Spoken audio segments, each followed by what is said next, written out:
Shalom Aleichem. Oh, yeah, I didn't know there was a shiur. Shalom, shalom. We didn't even start yet. Next week. You're a week early for next week's class.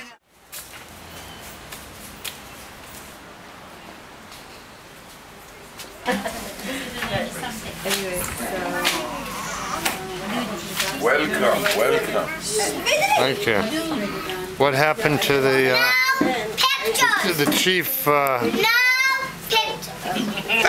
picture. Tell me your name. No. Yes. Tell me your name. You didn't say please. Please. Ron Ovadia Ashriel. Do I have permission to use this material for this little thing we're doing? You can do what God permits you to do. Okay. All right, I have no question, okay, except what are you doing here? Listen.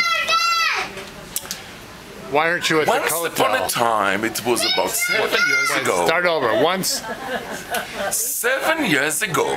Once upon a time, it was 7 years ago, something like this. A friend took me from the West Wall and told me he told me that there is a place that I should see. And we went and we went and went. It took us about 25 or 6 or 7 minutes from the West Wall, and we arrived to a wonderful place. Show the books, you see, there are books here, and show the books over there. Over there also there are books, and listen, show this, here, show many books, so here, you see. So you're boring me right now. Oh, that's excellent.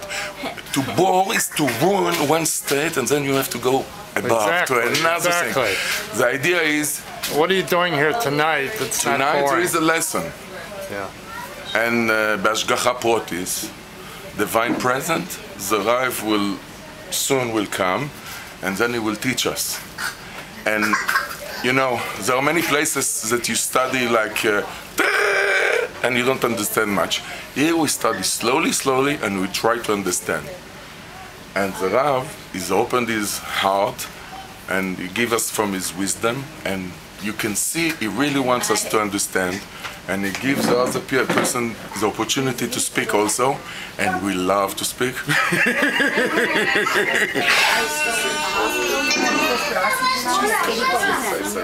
I became religious 27 years ago. It's wonderful, and we want to thank the Machlis family for all what they do for us, and we bless them they will succeed. No. Yeah. No. Why are you filming us? Because Kacha. No. Kacha. Who is going to see what you are picturing now?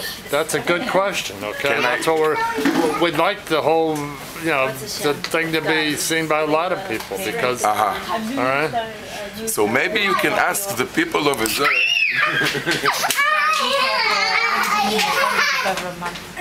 Maybe you can ask the people, you over there, what interests you? Tell us. What interests who? Who inside the television, your computers, they will see this. What is important for you? Write us, phone to us, ask. You think these videos would do any good? I'm serious. After 40 years of filming, each week, if one person will do a mitzvah because of these lessons, it's worth it. It's worth it? זה שווה את זה. כך אומרים, worth it. הנה, I can hear you. Yes. Judge me favorably. Rabbi Machlis is from Esther on Sunday night class. Yeah? Shows what I... But you look like Donald Trump with your hair like that. Wait a minute. You know, there's an expression in Yiddish that you can't dance at all the weddings at the same time. Mechanisch tanzen auf alle chatunot, you know? But I was trying. I tried. It meant so much to me. שמעת את כל הקטע? It was beautiful. How can you be everywhere at the same time? This place is the Beit Shemesh. I'm sorry. Can I ask you forgiveness before Yom Kippur? So I ask forgiveness. I'm sorry. Right now. Thank you. It's good, huh? Okay, so we're in chapter 10, verse 9 of the book of Zechariah. Shalom Uvracha. We are privileged this evening to study together the weekly Torah section, Parshat Ki Tavo. There's one sentence in Ki Tavo which always is intriguing to many of us, and that's wherein God explains the reason why the Jewish people in the course of history had gone through many forms of difficulties because they didn't live up to the ways of God, or to the commands of God, or the dictates of God. Tachat asher lo avadta et Hashem Elokecha b'simcha u'b'tuv levav merov kol. Many things, that will happen to the Jewish people because you did not serve Hashem your God amid gladness and goodness of heart when everything was abundant. So if, God forbid, we won't appreciate it, so God will take it away and we'll have to go through other forms of difficulty. One of the most problematic aspects of many people's lives is something along the lines of when things are going well, they often forget God. When they're prosperous, when they're functioning on high levels of productivity, physically, economically, emotionally, psychologically, familially, they forget about God. God says, you forget about me then? Someday we'll take away some of the blessings, and then maybe you'll remember the source of the blessing. That's one of the interpretations.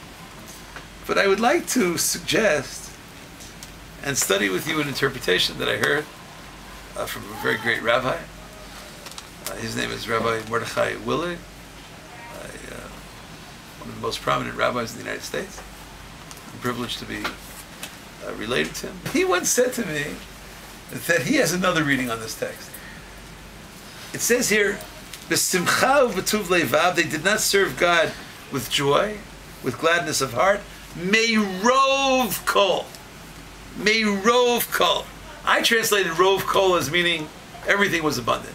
They had everything of everything. But perhaps the word rov in Hebrew can not only mean a great deal in abundance. What else could the word rov mean? Majority. Majority of good, right? Meirov kol. Rov. And Rabbi Willig said that maybe the key to many people's disappointment in terms of the relationship with God is that nobody in the world has kol. In every person's life, there's a rov kol. Most things are working out. Most things are okay. Most things are blessed. And so why do they turn against God? So why do they forget about the divine blessing? So why do they have an embittered spirit? Because it's not kol. Because it's rov kol, And many people would like to emphasize in their lives that which is missing. Okay, yes, I have A, B, C, D, E, F, G, H, I, but what about this? I don't have that. So meirov kol may be the key to the spiritual downfall of so many people. And about our great fathers, the leaders of our nation, it says, they use different words, not rov. We say in the Birchat HaMazon, according to certain versions of the Birchat HaMazon, we ask God to bless us, bakol, mikol, kol. Everything of everything, everything. What does it mean, bakol, mikol, kol? These are the terms that were used by our fathers. It says regarding our father Abraham, God bless them, bakol, everything. Yitzchak, mikol. Yaakov, yeshli kol. Maybe the attitude of the great fathers of our nation is and was that they have everything. They didn't look at what they were missing. They didn't see their lives as a rov kol kind of life. They were just busy counting their blessings. And if we would count all of our blessings, we would never be able to to finish. We would just keep going. You want to look for what's missing? That's maybe the anti-Torah. You're misreading the ways of Hashem.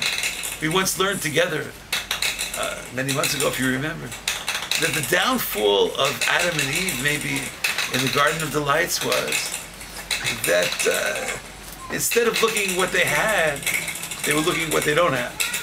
And they felt they only could have happiness if they eat of that one tree, which they're not allowed to eat. Eat all their other trees. No, I can't really be happy without that one tree. And we once studied that was the downfall of Haman. Do you remember that teaching?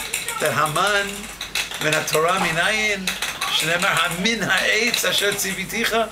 The rabbis homiletically connect Haman, Haman, and the story of the Garden of Eden. Remember we studied this once? And we said that was Haman's problem and Haman's downfall also. You know why? Because Haman had everything going for him in the world. He was one of the most powerful people in the whole planet Earth.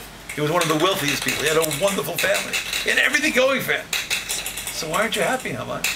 Kol zeh nenu shoveli. It's all worthless to me. Why? Mordechai is not bowing down to me. Mordechai is not bowing. Mordechai is not bowing. How many people bow down to you? Everybody bows down to me. But not Mordechai. Oh, not Mordechai. So can you be happy? You can't be happy. Because Meirov kol. So many of us have lists. Either lists that we write or that we print or that we think. But I don't have this. But I don't have this. That's the Meirov kol that the Torah speaks of. May we learn that really we do have kol. And that's why in the blessing where people thank God for great miracles or great salvation, they say the blessing, Hagomel l'chayavim tavot shegmalani kol tuv. God granted me every form of goodness. Did God grant you every form of goodness? Or maybe one of the recognition levels that a person has to come to is that indeed they really have everything. So maybe, Sha'as Ali, we recite a blessing in the morning, Sha'as Ali kol tzarkei. God granted me everything I need. May we learn to appreciate God's blessing and see it as a kol experience instead of a meirov kol. And through that, may everyone have the most beautiful and blessed life in every way. Thank you so much for listening. Shalom וברכה. אז כמו שעין תחת עין, בגלל מידה כנגד מידה, אז ככה, אתה לא סתם אתה תלך שמאלה, בגלל שלא הלכת ימינה.